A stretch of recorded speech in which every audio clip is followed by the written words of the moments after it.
باپ نے اپنے بے نمازی بیٹے کو جوتے مار مار کر گھر سے نکال دیا، اس لیے کہ وہ نماز نہیں پڑھتا تھا۔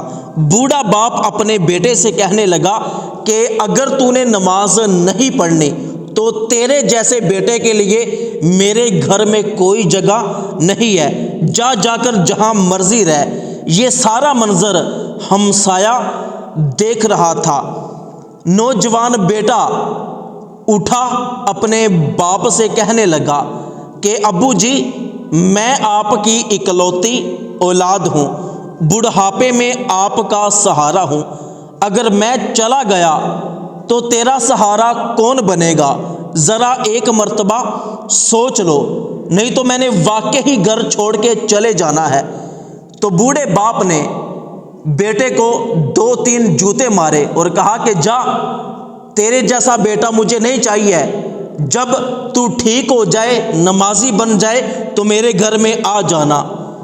یہ کہہ کر بوڑھا باپ گھر میں چلا گیا، دروازہ بند کر لیا اور اس کا جوان بیٹا بھی گھر چھوڑ کے چلا گیا۔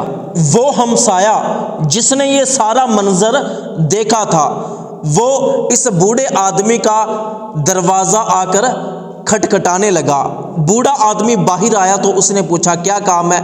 تو اس ہمسائے نے کہا کہ بابا جی، آپ نے ابھی اپنے بیٹے کو مار مار کر گھر سے کیوں نکالا ہے؟ اس نے کیا کیا ہے؟ تو بوڑھے آدمی نے جواب دیا کہ یہ صبح 10 بجے تک سوتا رہتا ہے، کوئی کام بھی نہیں کرتا، نماز تک نہیں پڑھتا، تو ایسے بیٹے کا میں نے کیا کرنا ہے؟ بس اسی وجہ سے میں نے جوتے مار مار کر اس کو گھر سے نکال دیا ہے۔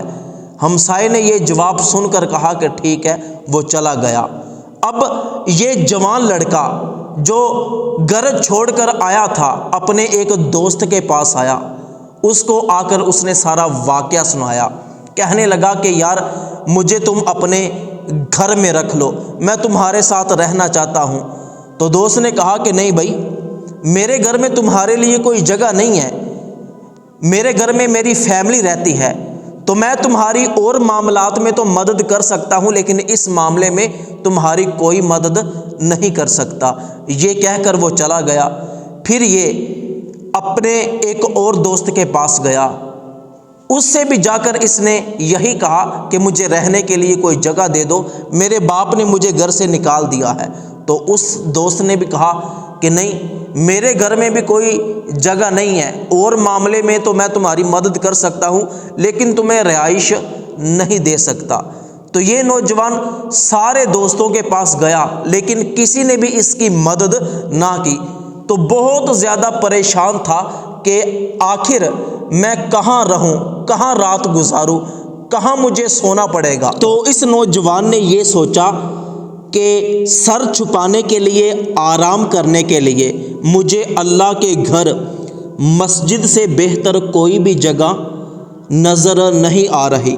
تو یہ نوجوان وہاں سے اٹھا، سیدھا مسجد میں آیا اور آ کر سو گیا۔ اب ہوا یوں کہ جب بھی اذان ہوتی تھی تو کوئی نہ کوئی شخص اس نوجوان کو آ کر جگا دیتا کہ اٹھو، نماز پڑھو، پھر سو جانا۔ تو مجبوراً اس نوجوان کو اٹھنا پڑتا اور نماز پڑھنا پڑتی۔ تو جتنے دن بھی یہ نوجوان مسجد میں رہا، 5 وقت کی نماز پڑھتا رہا۔ اس کا ہمسایہ یہ دیکھ کر بڑا حیران تھا کہ یہ نوجوان تو واقعی 5 وقت کا نمازی بن گیا ہے۔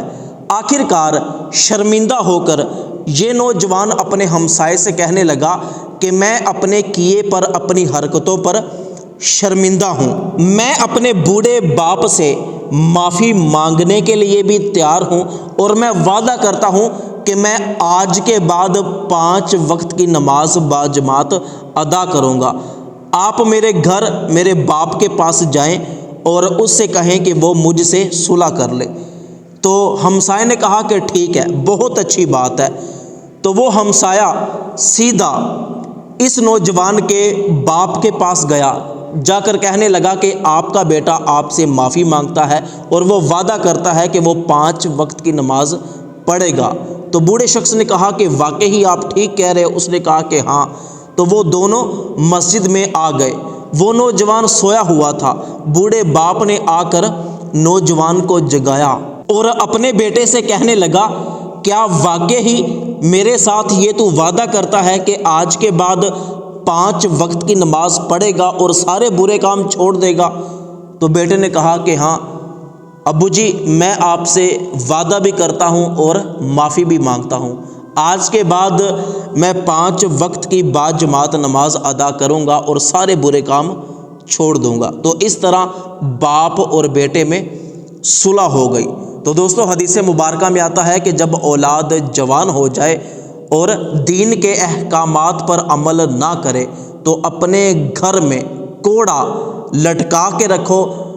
اولاد کو مارنا بھی پڑے تو ان کو دین کے معاملات میں مارو، سختی کرو تاکہ وہ دین پر عمل کرنے والے بن جائیں۔ تو دوستو، ثواب کی نیت سے اس میسج کو اپنے تمام دوستوں تک ضرور پہنچائیے گا۔ ویڈیو کو لائک، کمنٹ اور شیئر ضرور کیجیے گا۔ دعاؤں میں یاد رکھیے گا۔ اللہ حافظ۔